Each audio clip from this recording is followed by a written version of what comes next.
ఓం శ్రీకృష్ణ పరబ్రహ్మణే నమః. కెరళియ రచేత కంబమునరుదుగ వేయుటను వెడలి యసురేశ్వరునిన్ ఉదరము జీరి వధించితివి నరహరి రూపావతార నగధర కృష్ణ.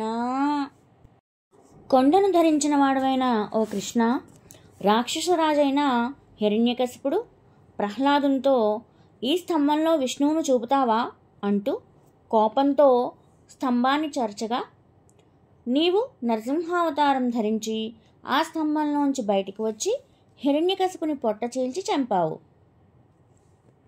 హిరణ్యకశిపుడు తపస్సు చేసి చావులేని వరం కోరుకున్నాడు. ఇంటి లోపల బయట పగలు రాత్రి మనుషులు జంతువులు ఇలా ఎన్నో వాటి కారణంగా మరణం లేని వరాన్ని పొందాడు.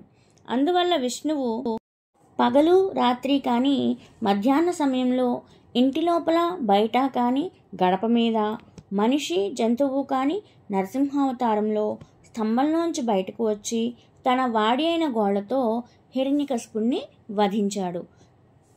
నరసింహావతారం గురించి ఈ పద్యంలో చెప్పబడింది. శ్రీకృష్ణ అర్పణమస్తు.